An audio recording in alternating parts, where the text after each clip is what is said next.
following segment is sponsored by the Apa Clarke team at Eleete Real Estate. Welcome back to AM Northwest. The Federal Reserve cut interest rates earlier this month. So how will that impact the local housing market?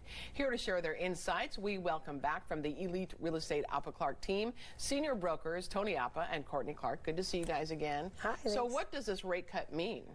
Yeah, Helen, it's good news. So as rates come down, that gives buyers more purchasing power. And so right now, as of today, the national average for rates is at 6.2. I've seen some local lenders advertising rates as low as 5.99. So a lot of home shoppers or people that have purchased in the last couple of years might think that that's really a high rate. But national average is 7%. Oh, and okay. we're below that. Over 50 years. Will that rate, do you think we'll get more rate cuts? Will it go down more? Do you know? I a always tell everybody, if I was just about to say that, I was about to say, if we had a crystal ball, I would not sell real estate. I would live on some lavish island somewhere because I would have already known what the lottery numbers were. But in all seriousness, these things fluctuate, and we always tell everybody, remind everybody, go talk to a local lender. Right. Things might change. Your credit score might change whether or not you can qualify for a certain loan. Oh, that is a really good point. Okay. So it's not always across the board, but we do know that these things fluctuate, and we don't see another rate drop anytime in the next few months. But we think by the year, lucky you guys, 2025, probably be in the fives. Wow. So 2025, that's what they're saying, but we don't know. I mean, we don't know for a fact. Don't have a crystal ball. Now, what is something called the lock-in effect, and how does that impact homeowners? Yeah, lock-in effect is one of those things left over from the pandemic. It's where interest rates were super low, and so people were locking in those rates in the 3s, even in the 2s. Wow. And so why would you sell your house and go trade that for a 6 or a 7% rate? Right. At one point, we were at 8%. And so that's keeping people in their houses a little bit longer. Oh. So as rates start to come down, then people could go, I could go from a 3 to a 5. Right.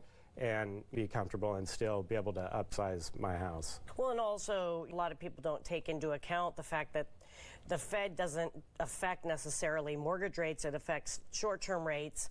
So a lot of times people don't think about their car or their variable non-fixed expenses.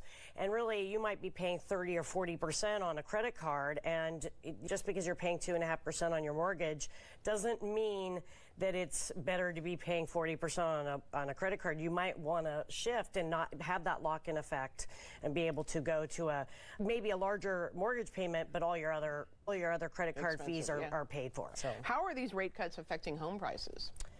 Well, we don't think that they're going to affect them very much. We live in the Portland market. We have a urban growth boundary for a reason, which keeps home prices very steady. It always did, even in 09, 2010, after our crash. I'm going to let you add to that, though. So we've just been seeing prices are pretty flat. There hasn't been much appreciation or depreciation. Real estate is so neighborhood specific, though. So some parts of town, it may be a buyer's market where you could get a better deal. Other parts of town, you might be the only home in your neighborhood on the market, so it's going to be more of a seller's market. But overall, it's pretty flat as far as home values. That leads to my next question. How does this affect home sellers, and should they list or should they wait? Should they list now or wait? I think we say this almost every month. You should probably never wait to sell your house. It's always going to come down to a why. If you're a seller and you say, I just want to know what my price is, or I want to look, go ahead and go on Zillow or Redfin and look at what your estimate might be. But if you really are wanting to sell and your why is, I have to sell, I'm relocating, right, I need a new school for my children, whatever that case may be, your why is going to drive whether or not. So just trying to call Tony up and say, hey, I want to see if my house will sell, and then just see what it'll sell for, that's never a good thing. So I think it's always a good time to sell if your why is unique. Absolutely. Right? We want to tell everyone, if you would like to find out more, you can contact the Apa Clarke team. The Eleete Real Estate Company will put all that information for you on our website at katu.com. Thank you both very much. Appreciate it. Thank you. And you look so sharp, the two of you. So good. All right.